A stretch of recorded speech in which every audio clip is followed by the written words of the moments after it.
The world is full of water, and water is full of monsters. Some are legendary, others are hidden in the shadows, waiting for the right moment to reveal themselves. But some quests are more personal, driven by a longing that goes beyond the thrill of the catch. This was a pilgrimage to Alaska's Bristol Bay, a place of raw, untamed power, where the landscape itself feels alive and ancient.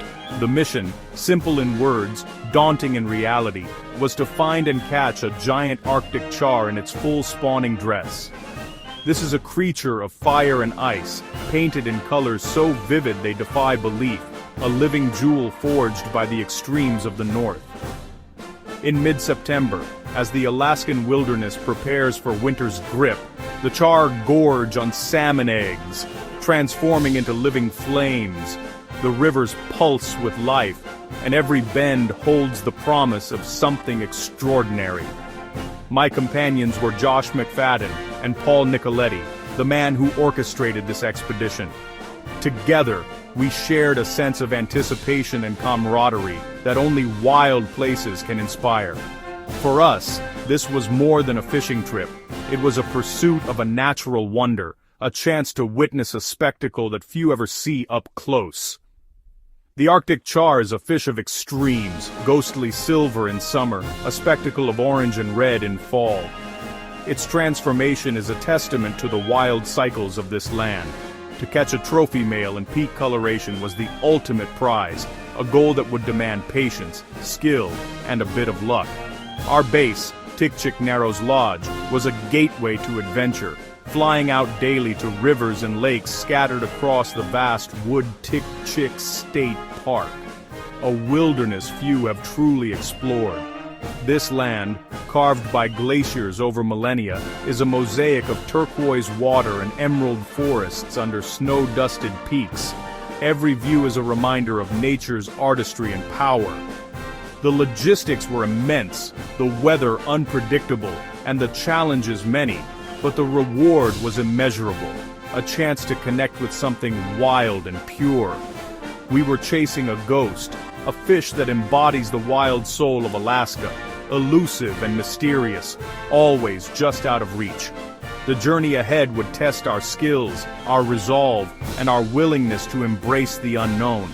The quest for the pumpkin char had begun, and with it, the promise of adventure in a land where fire and ice meet. Every adventure begins with a journey. Ours started in Minneapolis, flying north to Anchorage, then deeper into the Alaskan bush. Civilization faded as we soared over mountains, rivers, and endless wilderness. The final leg, a classic de Havilland Beaver floatplane, landing at Tikchik Narrows Lodge, a tiny outpost between two massive lakes. Stepping onto the dock, the air was crisp, the silence profound.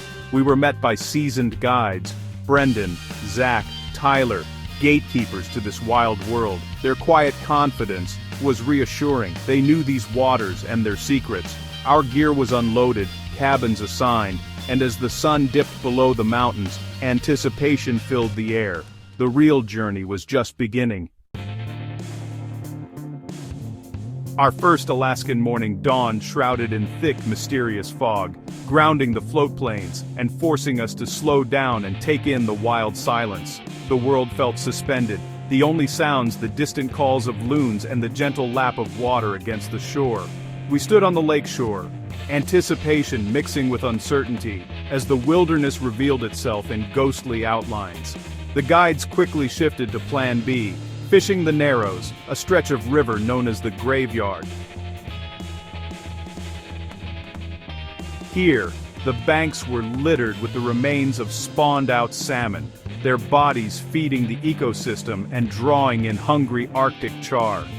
The air was thick with the scent of decay and life, a stark reminder of nature's cycles. Bead fishing was the method of choice, tiny plastic beads perfectly mimicking salmon eggs drifting naturally in the current. With Brendan's patient guidance, we learned to rig up, adjusting our leaders and weights for the perfect drift. The anticipation was electric as we stepped into the cold, clear water and began our first casts. It was Josh's 30th birthday, and the pressure was on for him to land his first Arctic char. My indicator plunged beneath the surface. After a tense fight, I landed my first Arctic char, sleek, silver, and pulsing with wild energy, a hint of the fire that lay ahead for us all. Then, excitement rippled through the group as Paul hooked into a true monster, a colossal male char. Its crimson sides glowing in the morning light. It thrashed and surged, possibly the largest fish of the season. The bar was set impossibly high, and our adrenaline soared. Not long after, Josh's indicator vanished beneath the current. He set the hook and landed his first ever Arctic char. The group erupted in cheers, celebrating his birthday with the perfect gift from the river. As the day faded, we gathered on the lodge dock, casting dry flies for giant grayling in the golden light. The fog lifted, revealing a landscape both harsh and beautiful. It was a fitting end to a day that felt like a rite of passage, the cycles of life and death stark, but the river alive with promise. Each fish we caught was a window into Alaska's wild heart, a living testament to the power and resilience of this place. The graveyard had delivered its secrets, and we felt privileged to witness it. We were hooked, body and soul. Tomorrow, the quest would continue, and Alaska's wild rivers would call us back once more. Fog lingered, but fishing near the lodge was world-class. I grabbed a spinning rod, curious what else lurked below. A massive rainbow trout, a late sockeye salmon, and a giant grayling, all within steps of my cabin. The ecosystem's richness was staggering. Then, news. A break in the weather. A coastal river teeming with silver salmon awaited. We scrambled for gear and flew out. This was no subtle bead fishing. 9-weight rods, big streamer flies, and arm-jolting strikes. The silvers were fresh, chrome-bright, and acrobatic. Every cast brought chaos, leaping fish, screaming reels. By day's end our arms ached, spirits soared. I landed a 12-pounder, earning a silver pin from the lodge. It was a proud moment, a symbol of a perfect day chasing silver bullets. Alaska's rivers had more stories to tell. On day 3, clear skies meant a full river float. We flew to a remote river, drift boats waiting, guides Zach and Tyler at the helm. The fishing was absurdly productive. Rainbow trout, Arctic char, Dolly Varden, all in dazzling colors. Lunch on a gravel bar, fresh cooked salmon, mountains towering around us, pure tranquility. Then, a massive grizzly appeared, fishing for salmon, indifferent to our presence. Watching that bear was humbling, a reminder we were visitors in its world. The river's pulse, the wild's grandeur, left us in awe. Alaska's heart beat strong. Fog returned, grounding plains, but the Narrows still called. The mission: catch a true pumpkin char in full spawning colors. Rain fell, fog wrapped around us, but we persisted. Hundreds of bead drifts, searching for fire in the gray.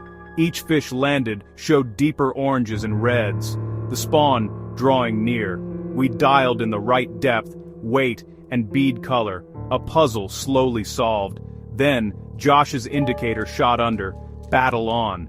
The fish fought hard, testing tackle and nerves. When it finally surfaced, it was the one, a stunning male, ablaze in pumpkin orange.